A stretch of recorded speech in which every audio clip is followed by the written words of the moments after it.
La pérdida más devastadora puede ser el comienzo de tu verdadero propósito. Daniel no tenía nada, ni hogar, ni esperanza, se veía a sí mismo como invisible para una ciudad que pasaba deprisa a su lado.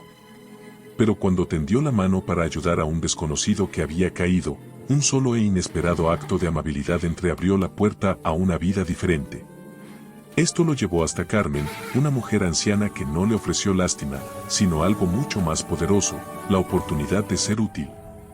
Bajo su techo, nació un santuario, reuniendo a otras almas destrozadas, Natalia y su hija, huyendo de la violencia, y Tomás, un hombre atormentado por un pasado culpable. Juntos, esta familia improbable comenzó a sanar, aprendiendo que al dar, recibían, y al perdonar, se liberaban. Pero su prueba más grande no llegó del mundo exterior, sino desde dentro, cuando un secreto del pasado amenazó con hacer añicos su frágil paz. Y cuando su luz guía, Carmen, falleció, se enfrentaron a una elección profunda, dispersarse de vuelta a la oscuridad, o levantarse y convertirse en el mismo faro que ella había sido para ellos. Esta es la historia de cómo nuestros dolores más profundos pueden prepararnos para nuestro llamado más grande, demostrando que a veces, nuestras bendiciones más profundas llegan disfrazadas de pérdidas insoportables. Daniel lo había perdido todo. No fue un proceso lento, sino un derrumbe en cuestión de semanas, como si el suelo que había pisado durante años de repente se hubiera convertido en arena movediza. Primero fue el trabajo en una empresa de logística, un puesto de oficina que aunque no era apasionante, le proporcionaba un sueldo, un horario y, lo más importante, una identidad. Luego, incapaz de pagar la renta, perdió su pequeño departamento. Pero el golpe final, el que realmente desmoronó los cimientos de su ser, fue la muerte de su madre. Ella era su ancla emocional, la única voz que le susurraba sigue adelante incluso cuando él mismo había dejado de creerlo. Sin su sonrisa tranquilizadora, sin sus llamadas telefónicas llenas de ánimo, los días se tiñeron de un gris permanente. El mundo perdió su color y su calor. La Ciudad de México, con su ritmo implacable y su ruido constante, se convirtió en una pesadilla viviente. Ya no era el escenario de su vida, sino un laberinto hostil de indiferencia. Durmió bajo un puente cerca de Chapultepec, donde el estruendo de los coches sobre el concreto se mezclaba con el frío que se le colaba hasta los huesos. Su teléfono, apagado para siempre, ya ni siquiera servía como reloj. El tiempo perdió su significado, transformándose en una cuenta regresiva sin destino, una sucesión interminable de horas vacías. Llevaba una semana sin probar comida caliente y 2 días sin comer absolutamente nada. El hambre era un animal feroz retorciéndose en su estómago, pero un dolor aún más profundo anidaba en su pecho, la sensación de haberse vuelto invisible. Las personas pasaban a su lado, bien vestidas, con prisa, con vidas que seguían su curso, y sus miradas se deslizaban sobre él como si fuera un bulto más, un elemento del paisaje urbano. Aprendió, en esa crudeza, la dolorosa lección de que un hombre en nuestra sociedad a menudo solo vale por lo que tiene, no por lo que es. Una mañana, con las fuerzas justas para mantenerse en pie, caminó hasta una esquina donde recordaba haber visto un Oxxo. Su plan era simple, casi patético, pedir un vaso de agua. Se acercó a la entrada, sintiendo el peso de las miradas de los clientes, y con una voz ronca por la deshidratación y la falta de uso, se dirigió al joven detrás del mostrador. El empleado lo miró de arriba abajo, con una rápida evaluación que registró la ropa sucia, el rostro demarcado, y con una mueca de fastidio, lo ignoró por completo, volviéndose para acomodar unos paquetes de cigarrillos. Daniel no insistió. No había energía ni para el orgullo herido. Se dio la vuelta y se alejó, sintiendo como esa indiferencia era más cortante que cualquier insulto. No era solo el rechazo a un vaso de agua, era el rechazo a su humanidad, un mensaje silencioso pero claro que decía, tú no perteneces aquí. Tú no importas. El recuerdo de su madre en esos momentos era un puñal. ¿Cómo había llegado a esto? ¿Dónde estaba ese Dios del que ella siempre hablaba con tanta fe? Caminaba sin rumbo, un fantasma entre los vivos, cuando un grito agudo cortó el aire. Fue frente a un mercado, entre el olor a fruta pasada y basura. Un señor mayor, de cabello cano y ropas humildes pero limpias, se desplomó en la acera. Un pequeño grupo de personas se formó alrededor, un círculo de curiosidad e inacción. Había murmullos, miradas de preocupación, pero nadie se acercaba, nadie extendía una mano. Era como si el miedo o la incomodidad hubieran paralizado a todos. Daniel actuó sin pensar. Algo primitivo, un instinto de humanidad que ni la calle había logrado extinguir por completo, lo impulsó. Se abrió paso entre la pequeña multitud y se arrodilló junto al hombre. «Señor». «¿Está bien?», preguntó, su voz sonando extraña incluso para sus propios oídos. El anciano gemía, desorientado. Con un cuidado que le sorprendió a sí mismo, Daniel lo ayudó a incorporarse. Notó que el hombre temblaba levemente, quizás por el shock o por el frío. Sin dudarlo, se quitó su suéter viejo y lleno de agujeros, la prenda que era su única defensa contra el frío nocturno, y se lo colocó sobre los hombros al desconocido. Lo sostuvo, le preguntó si podía caminar y, apoyándolo, lo acompañó hasta un taxi que pasaba casualmente. El hombre, ya más recuperado, lo miró con unos ojos llenos de una emoción que Daniel no pudo descifrar. «Gracias, joven», murmuró con una voz temblorosa. «Dios lo bendiga». No dijo más. Subió al taxi y se fue. Daniel se quedó en la acera, sintiendo el frío del aire ahora directamente sobre su piel. No había recibido nada a cambio. Ni dinero, ni comida, ni siquiera un nombre. Siguió su camino como si nada hubiera pasado, pero algo había pasado. Esa noche, al regresar a su colchoneta bajo el puente, el concreto parecía igual de frío y duro, el ruido igual de ensordecedor. Sin embargo, en su pecho, justo en el centro del pecho, había una leve sensación distinta. No era alegría, ni esperanza, esas emociones le resultaban demasiado ajenas, sino una especie de alivio profundo, una paz áspera y extraña. Era la sensación de que, por un instante fugaz, su existencia había servido para algo. Había sido visible. Había importado.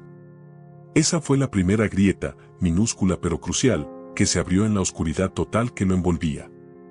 Era la primera grieta de luz, una chispa que, aunque no lo sabía, pronto encontraría el combustible perfecto para convertirse en una llama. La chispa de humanidad que Daniel había sentido tras ayudar al anciano era frágil, pero persistía como un rescoldo de calor en medio del frío constante de su existencia. Esa sensación lo llevó, casi por inercia, hasta una iglesia del centro al día siguiente. No entró con fe, sino con una necesidad desesperada de silencio, de un respiro del ruido exterior e interior. El aire cargado de incienso y el eco lejano de un canto le recordaron visceralmente a su madre, a los domingos de su infancia, a una época donde el mundo tenía orden. Se arrodilló en un banco por puro reflejo muscular, pero cuando intentó rezar, su mente estaba en blanco. Las palabras no llegaban. Solo un sentimiento abrumador de abandono. Al final, susurró hacia el altar vacío, con una voz que era casi solo aire: «Dios, si estás ahí, no me olvides». No pidió riquezas ni un milagro espectacular, solo suplicó dejar de ser invisible, que alguien, en algún lugar, recordara que existía. Al salir de la penumbra de la iglesia a la luz cruda de la mañana, una figura llamó su atención. Una anciana, tan menuda que parecía a punto de ser arrastrada por el viento, estaba sentada en una banca de piedra frente al atrio. No parecía estar esperando a nadie en particular, pero sus ojos, claros y llenos de una calma antigua, se posaron en Daniel con una intensidad que lo detuvo en seco. No era una mirada de lástima, ni de curiosidad malsana, ni de miedo.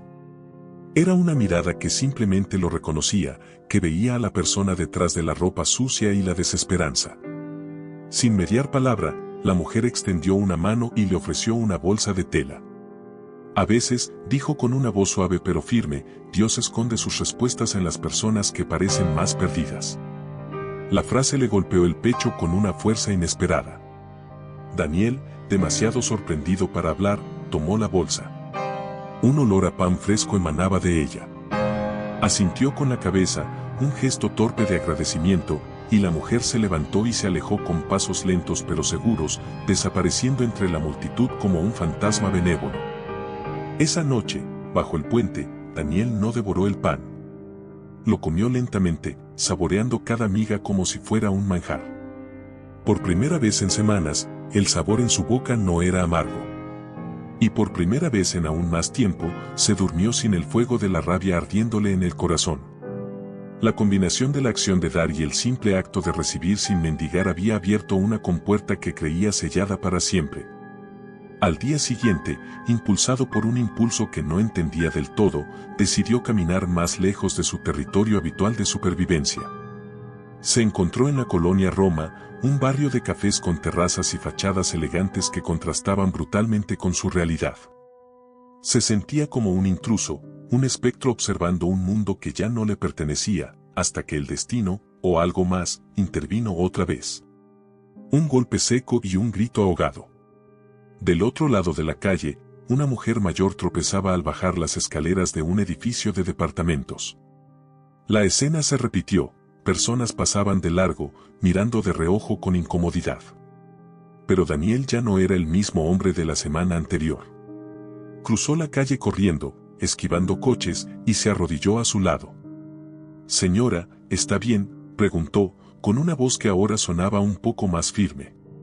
La mujer, de cabello gris recogido en un moño, tenía el rostro contraído por el dolor, pero en sus ojos no había pánico, solo una molestia serena. «Solo fue el tobillo, hijo». «Ya estoy vieja para estos trotes», dijo con una sonrisa que se quebraba por los gestos de dolor. Él la ayudó a incorporarse con un cuidado que ya no le era ajeno. «La llevo adentro, si me lo permite». Ella lo evaluó con una mirada rápida, una mirada que parecía capaz de leer historias enteras en los rostros, y asintió. Su departamento, en la planta baja, era pequeño y acogedor, lleno de muebles viejos pero bien cuidados, fotos en blanco y negro y el aroma persistente a canela y tierra de macetas. Daniel, actuando por un instinto que no sabía que poseía, la ayudó a sentarse en un sillón y, sin pedir permiso, fue a la cocina y le trajo un vaso de agua.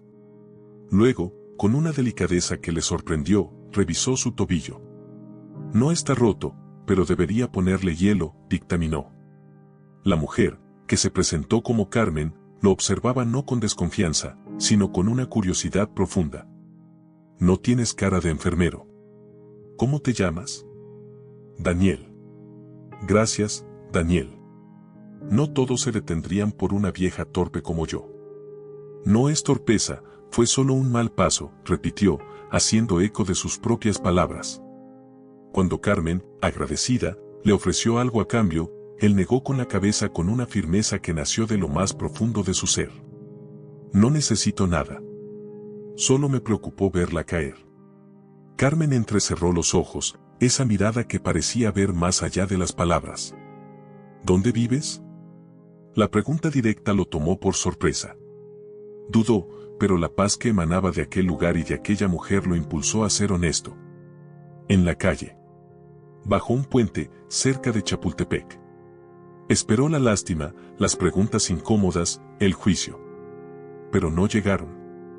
Carmen solo bajó la mirada por un segundo y murmuró con una comprensión que lo desarmó por completo: «Debes tener una historia pesada sobre los hombros». «Sí», admitió él, «pero no quiero cargarla hoy». «Buena respuesta», dijo ella, y un silencio cómodo se instaló entre ellos, llenando el espacio con una calma que Daniel no había experimentado en años. Esa tarde fue un regreso lento a la humanidad.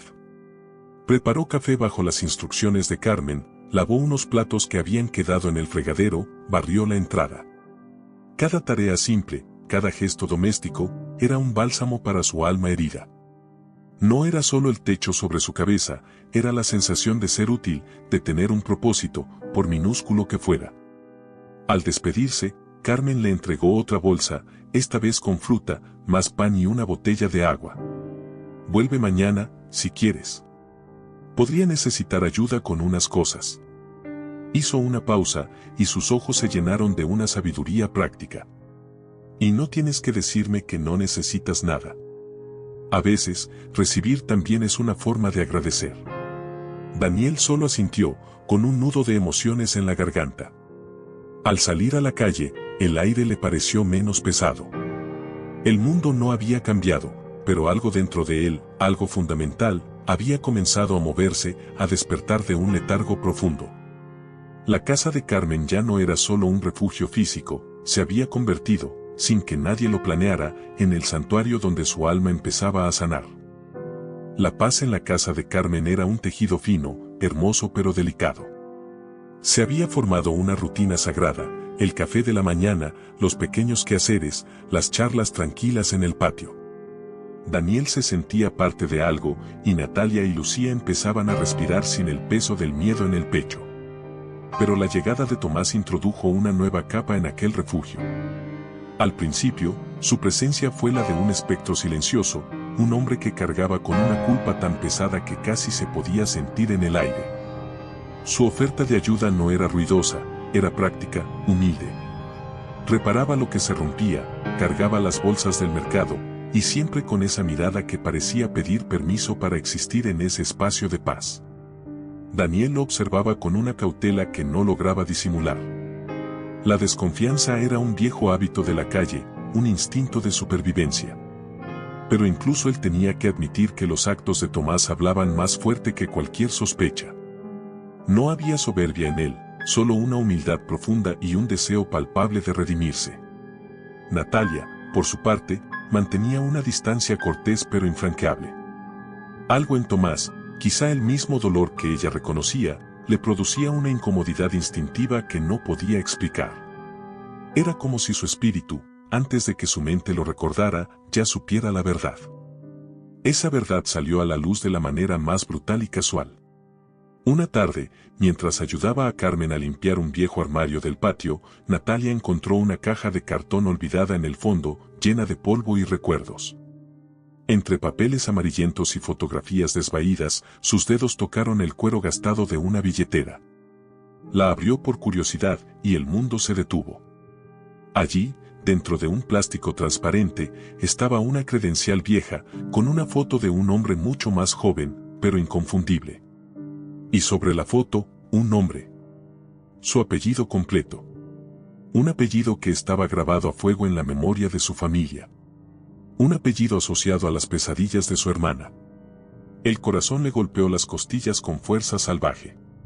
Salió de la habitación con la credencial apretada en la mano, buscando a Daniel con una urgencia que helaba la sangre.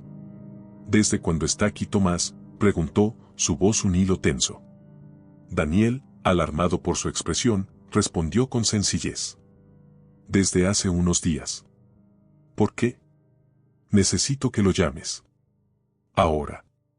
No había espacio para discusiones en su tono. Daniel asintió y fue al patio, donde Tomás estaba podando una planta. Te buscan adentro. Tomás entró en la sala y se encontró con la escena congelada. Natalia en el centro, sosteniendo su pasado en alto como un arma. Carmen, quieta en un rincón, observando con ojos entristecidos. Daniel, junto a la puerta, con el cuerpo en alerta. Esto es tuyo, dijo Natalia, y su voz no temblaba, ardía. ¿Por qué tienes eso?, alcanzó a preguntar Tomás, su rostro perdiendo todo el color. Eso debería preguntártelo yo, ella replicó, avanzando un paso. Este eres tú. Ese es tu nombre completo. Tomás tragó saliva. Asintió lentamente, como si el movimiento le costara un dolor físico. Sí. No suelo decirlo, porque ese nombre arrastra cosas que prefiero no despertar. Pues las despertaste, lo cortó Natalia, y la furia de años contenidos empezó a brotar. ¿Tú sabes quién era mi hermana, Tomás? Él palideció aún más, si era posible. Era una confesión silenciosa. No, claro que sabes, continuó ella, cada palabra cargada de un dolor afilado. Hace 15 años, tú fuiste parte de ese grupo que la amenazó, que le robó su paz. ¿Tú eras uno de los que la seguían cuando salía del trabajo, o ya lo olvidaste? La revelación cayó en la sala como una bomba. Daniel contuvo la respiración. Lucía, que observaba desde el pasillo, apretó su muñeca contra el pecho. Tomás no lo negó. No intentó justificarse. Sus piernas se dieron y cayó de rodillas en el suelo de la sala, con un golpe sordo que resonó en el silencio. Tienes razón, dijo, su voz quebrada y ronca. No hay nada que pueda decir que borre eso. Era un muchacho sin rumbo, sin valores, sin alma. Me tragué el mundo como si no doliera a nadie, pero dolió. Y te juro que he cargado con esa culpa más de lo que imaginas. Natalia temblaba, no solo de rabia, sino de la abrumadora oleada de recuerdos que su confesión traía consigo. ¿Y crees que decir eso lo arregla? No, susurró él, sin atreverse a levantar la vista. Pero no quiero seguir huyendo. Si tú me pides que me vaya, me iré. Pero al menos ahora sabes quién soy de verdad. Carmen se acercó entonces y puso una mano suave pero firme en el hombro de Natalia. No estás obligada a perdonar, hija, dijo con su voz serena, pero no permitas que el pasado robe lo que el presente quiere darte. Natalia no respondió. Dio media vuelta y se alejó, encerrándose en su habitación con Lucía. El perdón no era una moneda que pudiera entregarse a la ligera. Los días siguientes fueron tensos y silenciosos. Natalia y Tomás coexistían bajo el mismo techo como dos polos magnéticos iguales que se repelían. Las palabras entre ellos eran estrictamente necesarias y funcionales. Pasa la sal. La puerta está reparada. Nada más. Tomás no se quejaba ni intentaba acercarse. Asumió su castigo con una resignación que era en sí misma una forma de penitencia. Se refugió en el trabajo, convirtiendo el patio trasero en un pequeño taller de carpintería, como si el acto de crear algo sólido y útil pudiera contrarrestar la destrucción que había sembrado en el pasado. Fue la inocencia, como suele suceder, la que empezó a tender un puente sobre el abismo. Lucía, que no entendía la complejidad del rencor, solo veía a un hombre triste. Una noche, lo encontró llorando en silencio en la sala. Sin decir una palabra, se sentó a su lado y puso su pequeña mano sobre la suya. No estés triste, tío Tomás. Mi mamá dice que los que lloran en silencio son los que más necesitan un abrazo. Esa simple compasión, libre de todo juicio, le partió el alma en 1000 pedazos. Al día siguiente, Natalia encontró en la mesa la piedrita brillante que Lucía le había regalado a Tomás, junto a una nota escrita con una letra temblorosa: gracias por dejar que tu hija vea en mí algo que yo ya no veía. Algo se quebró dentro de Natalia al leerlo. No fue el perdón instantáneo, sino el comienzo de una comprensión más profunda. Carmen, viendo la lucha en su rostro, le preguntó en la cocina: ¿lo odias? No, admitió Natalia, pero tampoco lo perdono todavía. Entonces, ¿por qué estás llorando? Porque tengo miedo, confesó Natalia, dejando caer las lágrimas que ya no podía contener. Miedo de perdonar y que no cambie nada, y miedo de no perdonar y que sí cambie todo. Comprendía que aferrarse al rencor era envenenarse ella misma, pero soltarlo sentía como una traición a su hermana. Fue Lucía, de nuevo, con su lógica infantil y demoledora, quien, en la cena, soltó la pregunta que todos evitaban: mamá, ¿por qué no le das una segunda oportunidad al tío Tomás? El silencio incómodo que siguió fue más elocuente que cualquier discurso. Esa noche, Natalia salió al patio donde Tomás apilaba leña. Lo observó un momento, viendo la fatiga honesta en sus hombros, la humildad con la que realizaba la tarea más simple. Respiró hondo. No sé si puedo perdonarte todavía, dijo, su voz clara en la penumbra. Pero quiero intentarlo. Por mí. No por ti. Tomás se volvió lentamente, y en sus ojos no había alegría, sino un agradecimiento profundo y humilde. Asintió. Lo que me des, respondió con voz ronca, ya es más de lo que merezco. No se abrazaron. No hubo una reconciliación dramática. Solo hubo un espacio que se cerró ligeramente, una puerta que, por primera vez, no estaba completamente sellada. La casa había superado su prueba más dura, demostrando que incluso las heridas más profundas podían, con el tiempo y una compasión valiente, empezar a cicatrizar. La paz, esa que tanto les había costado construir, reveló su precio más alto en el silencio de una mañana cualquiera. Doña Carmen no bajó a preparar el café. La radio, su fiel compañera de madrugadas, permaneció apagada. Daniel fue el primero en notarlo, una punzada de inquietud que lo llevó escaleras arriba con una taza humeante como frágil excusa. La encontró dormida. Su rostro estaba tranquilo, casi sonriente, como si en sus últimos momentos hubiera vislumbrado la respuesta a todas sus preguntas.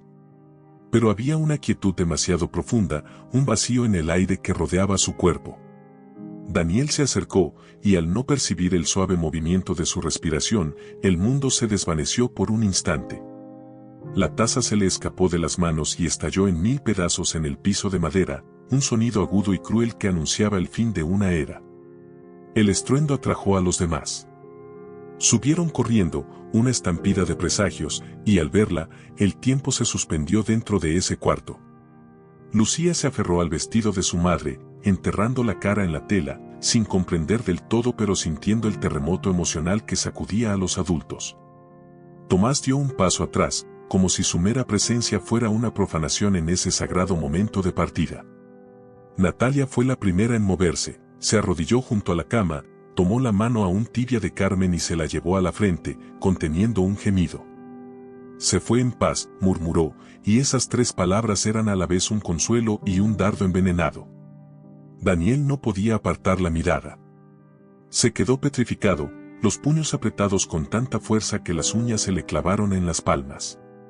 ¿Por qué?, logró escupir entre dientes, su voz cargada de una rabia impotente. ¿Por qué ahora, cuando por fin todo empezaba a tener sentido?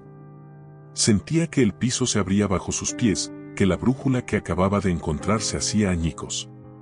Natalia se levantó y lo abrazó por detrás, sin decir nada, porque no había palabras que pudieran sanar una pérdida así, solo el calor silencioso de quien comparte el mismo dolor. Horas más tarde, cuando la realidad lacerante ya se había instalado en la casa, Lucía entró sola en la habitación.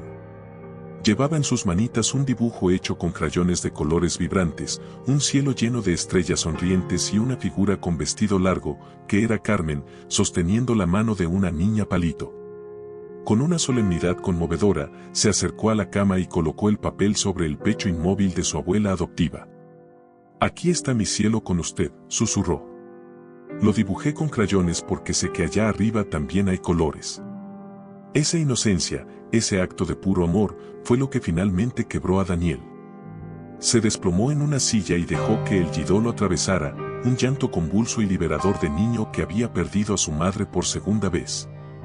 Tomás, incapaz de contener su propia congoja, salió al patio.